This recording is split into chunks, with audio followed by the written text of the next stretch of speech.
여러분, 월급날 통장에 숫자가 찍히는 순간 어떤 기분이 드시나요? 잠시 기뻤다가 이내 허무해지지는 않나요? 내 월급 어디 갔지? 라는 말이 농담이 아니라 현실인 분들이 너무 많습니다. 며칠 만에 카드값이 썰물처럼 빠져나가고 나면 통장에는 다음 달 월급날까지 버틸 최소한의 산소 호흡기만 달려있는 기분이죠. 그런데 이건 여러분이 게으르거나 무능해서가 아닙니다. 최근 통계를 보면 20대에서 30대 초반 청년들의 평균 부채가 1,637만 원을 넘었다고 해요. 2년 전보다 무려 460만 원 넘게 늘어난 수치입니다. 평균 월급은 266만 원인데 생활비로 213만 원이 나갑니다. 계산해보세요. 수중에 남는 건 50만 원 남짓입니다. 여기서 빚 갚고 나면 저축은커녕 내일의 생존을 위해 편의점 도시락을 고민해야 할 판입니다. 하지만 제가 오늘 정말로 여러분의 심장을 서늘하게 만들 팩트는 따로 있습니다. 우리가 돈을 벌 수 있는 유통기한이 생각보다 너무 짧다는 거예요. 법적으로는 60세까지 일할 수 있다고 하지만 실제 한국 사회에서 주된 직장을 나오는 평균 연령은 51.2세입니다. 20대 후반에 취직해서 50대 초반에 나온다면 우리가 전성기처럼 돈을 모을 수 있는 시간은 딱 20년 남짓입니다. 20년, 길어 보이나요? 아니요, 눈 깜짝할 새입니다. 이 골든타임 중 초기 5년에서 10년을 아무 시스템 없이 흘려보내면 우리는 평생 가난이라는 굴레에서 벗어날 수 없습니다. 대체 왜 우리는 이토록 열심히 사는데 계속 가난할까요? 그 핵심은 하루 24시간을 어떻게 쓰느냐의 차이에서 옵니다. 제가 질문 하나 드릴게요. 여러분은 하루에 몇 시간을 돈 버는 활동에 쓰고 몇 시간을 돈 쓰는 활동에 쓰나요? 회사에서 8시간 일한다고 해서 8시간 동안 돈을 버는 게 아닙니다. 그건 시간을 노동과 맞바꾸는 것 뿐이죠. 퇴직 후의 삶까지 책임질 수 있는 진짜 내 자산을 만드는 시간이 얼마나 되는지를 묻는 겁니다. 많은 청년이 퇴근 후에 유튜브를 보며 시간을 보냅니다. 쇼핑 앱을 켜고 친구들과 맛집을 가고 인스타 핫플에서 인증샷을 찍죠. 휴식이 나쁘다는 게 아닙니다. 문제는 삶의 무게추가 완전히 소비 쪽으로 기울어져 있다는 거예요. 잠시만요. 지금 또 아껴 쓰라는 뻔한 잔소리구나 하고 영상을 끄려던 분들 계시죠? 딱 1분만 더 들어보세요. 저는 지금 여러분에게 무조건 굶으라고 말하려는 게 아닙니다. 오히려 열심히 아끼기만 하는 사람이 왜 더 빨리 망하는지 그 충격적인 반전을 말씀드리려고 합니다. 여러분이 열심히 아낀 그 소중한 돈을 우리 사회는 아주 합법적이고 세련된 방법으로 털어갑니다. 그 핵심 도구가 바로 여러분 손에 든 스마트폰입니다. 인스타그램을 한번 켜보세요. 다들 여행 다니고 오마카세 먹고 좋은 차 타고 명품 하나쯤은 들고 있습니다. 그걸 보고 있으면 나만 뒤처지는 것 같고 내 삶은 초라해 보이죠? 여기서 나도 저 정도는 해야지라는 심리가 작동하기 시작하면 파멸의 시작입니다. 진짜 문제는 SNS 자체가 아니라 우리 삶에 자기만의 기준이 없다는 겁니다. 기준이 확실한 사람은 남들이 유럽 여행을 가든 외제차를 뽑든 흔들리지 않습니다. 나는 지금 내 자산을 쌓는 시기니까 이번엔 참아도 돼 라고 웃으며 넘길 수 있죠. 하지만 기준이 없으면 비교의 지옥에 빠집니다. 남들이 하니까 나도 해야 하는 보여주기식 소비에 내 미래를 베팅하게 되는 거죠. 특히 집세와 차에 대해 이야기해 봅시다. 20대 초반에 좀 낡은 원룸에서 시작하는 건 전혀 부끄러운 일이 아닙니다. 그런데 요즘은 인스타에 올리기 좋은 감성 자취방을 원하며 월급 200만 원 중 7, 80만 원을 월세로 태우는 분들이 많습니다. 차는 또 어떻습니까? 20배 자동차 할부 연체율이 역대급으로 치솟고 있어요. 월급 200만 원대의 외제차 리스를 해서 유지비로만 100만 원씩 나가는 삶. 겉은 화려한 포장지 같지만 속은 텅 빈 박스나 다름없습니다. 당장은 멋있어 보일지 모르겠지만 10년 뒤 당신의 통장 잔고는 0원을 넘어 마이너스라는 깊은 수렁에 빠져 있을 겁니다. 명품도 마찬가지입니다. 요즘은 명품 구매 연령대가 중학생까지 내려갔다고 하죠. 사회초년생이 몇 달치 저축액과 맞먹는 가방을 할부로 사는 건 단순히 가방을 사는 게 아니라 자신의 미래를 팔아버리는 행위입니다. 해외여행도 마찬가지예요. 새로운 경험은 좋지만 저축 여력도 없는데 분기마다 해외로 나가는 건 인생의 우선순위가 심각하게 뒤엉킨 겁니다. 자, 그럼 이제 진짜 해결책을 이야기해 봅시다. 돈이 안 모이는 분들에게 저는 딱 한 가지만 강조합니다. 당신의 의지력을 절대 믿지 마세요.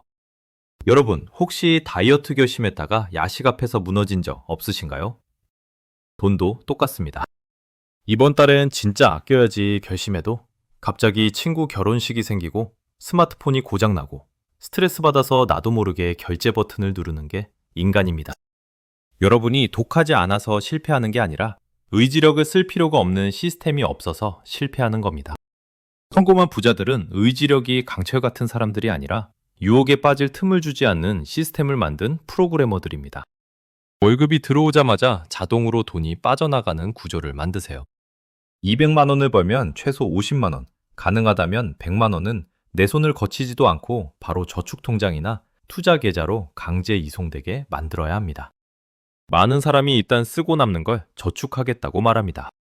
하지만 슬프게도 남는 돈은 절대 없습니다. 돈은 가스처럼 주어진 공간을 가득 채우려는 성질이 있거든요. 무조건 먼저 빼고 남은 돈으로만 생활하는 선저축 후지출만이 유일한 탈출구입니다. 청년 도약계좌나 정부 지원 상품처럼 중도해지가 어려운 상품을 적극 활용해서 내 돈을 안전한 감옥에 가두세요. 쓰고 싶어도 못 쓰는 상태를 만드는 것, 이것이 가난에서 탈출하는 첫 번째 열쇠입니다. 그렇다고 해서 모든 즐거움을 포기하고 수도승처럼 살라는 소리가 아닙니다. 핵심은 선택과 집중입니다. 나에게 진짜 행복을 주는 가치에는 돈을 쓰되 남에게 보여주기 위한 가짜 소비는 철저히 잘라내야 합니다. 매달 자동으로 빠지는 구멍부터 찾아보세요. 넷플릭스, 유튜브 프리미엄, 음악 앱, 그리고 등록만 하고 안 가는 헬스장. 이런 작은 구멍들이 모여 매달 20만 원씩 새어나갑니다. 1년에 240만 원입니다. 커피값도 비유해 볼까요? 하루 5,000원 커피, 매일 마시면 한 달에 15만 원입니다. 커피를 끊으라는 게 아니에요. 매일 사 먹을 필요가 있느냐는 거죠. 일주일에 두세 번으로 줄이고 나머지는 믹스커피나 회사 커피를 마신다면 월 10만 원은 지킬 수 있습니다. 이 10만 원이 작아 보이시나요? 이 돈을 복리로 20년 동안 굴리면 나중에 당신의 노후를 책임질 든든한 보험금이 됩니다. 물건을 사고 싶을 때는 이틀 법칙을 적용해 보세요. 사고 싶은 물건을 장바구니에 담아두고 딱 이틀만 기다려보는 겁니다. 신기하게도 48시간이 지나면 그중 80%는 내가 왜 이걸 사려고 했지 싶은 생각이 듭니다. 특히 새벽에 감성적으로 결제하는 습관만 고쳐도 여러분의 통장 잔고는 눈에 띄게 늘어날 겁니다. 여기서 잠깐, 이런 생각 하시는 분들 분명 계실 겁니다. 그래, 아끼는 거 알겠어. 근데 푼돈 아껴서 언제 집 사고 언제 부자 돼? 그냥 이번 생은 틀렸으니까 지금이라도 맛있는 거 먹고 즐기는 게 낫는 거 아니야? 만약 여러분이 이런 생각을 하고 있다면 지금 당장 그 생각을 멈추셔야 합니다. 왜냐하면 지금 여러분이 우습게 본 그 푼돈이 20년 뒤에는 여러분의 생명줄이 될 것이기 때문입니다. 아까 제가 51세가 평균 퇴직 연령이라고 말씀드렸죠? 그때가 되면 여러분은 소위 샌드위치 세대가 됩니다. 위로는 편찮으신 부모님을 모셔야 하고 아래로는 한창 돈 들어갈 자녀를 책임져야 하죠. 부모님이 아프시기 시작하면 병원비에 간병비까지 한 달에 몇백만 원씩 나가는 건 일도 아닙니다. 자녀 교육비는 또 어떻고요? 이때 모아둔 자산이 없으면 어떤 일이 벌어지는지 아세요? 형제들끼리 부모님 병원비 누가 더 낼 거냐로 싸우다가 가족 관계가 산산조각 납니다. 자녀는 가난을 대물림받아 똑같은 고통의 궤도를 돌게 되죠. 여러분, 돈이 없어서 가족이 해체되는 비극은 뉴스에만 나오는 이야기가 아닙니다. 바로 우리 곁의 현실입니다. 결론부터 말하면 아끼는 건 기초 체력입니다. 그 위에 투자라는 근육을 붙이고 돈 버는 능력이라는 기술을 익혀야 합니다. 하지만 기초 체력인 종잣돈이 없는 투자는 모래 위에 쌓은 성일 뿐입니다. 1천만 원을 굴려서 10% 수익을 내면 100만 원이지만 1억을 굴리면 1,000만 원입니다. 20대 때 악착같이 아껴서 종잣돈이라는 눈덩이를 만들어야 하는 이유가 바로 여기에 있습니다. 비상금에 대해서도 꼭 말씀드리고 싶어요. 비상금은 월 생활비의 3개월에서 6개월치를 따로 떼어두는 겁니다. 갑자기 아프거나 직장을 잃었을 때 나를 지켜주는 방패죠. 반패 없이 전장에 나갔다가 위기 상황이 오면 우리는 고금리 빚이라는 독사에게 물릴 수밖에 없습니다.